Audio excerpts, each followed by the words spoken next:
আমি আজকে ফুলকপির ভর্তা করতেছি লবণ দিয়ে হলুদ দিয়ে একটু সিদ্ধ দিলাম, তারপর একটু এই পাশে পেঁয়াজগুলো ভাজি করতেছি, তারপর হচ্ছে টমেটো ভাজি করব।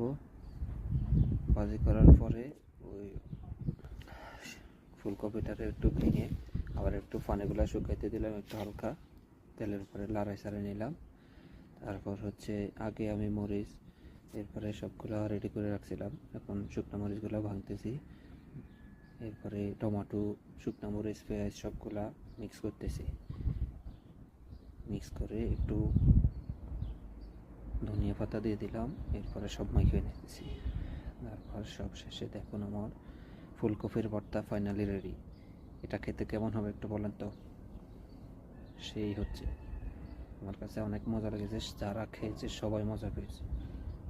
আপনি চাইলে এটা বানাইতে পারেন, শিখিয়ে দিলাম, বানাই খাবেন, বেশ খারাপ।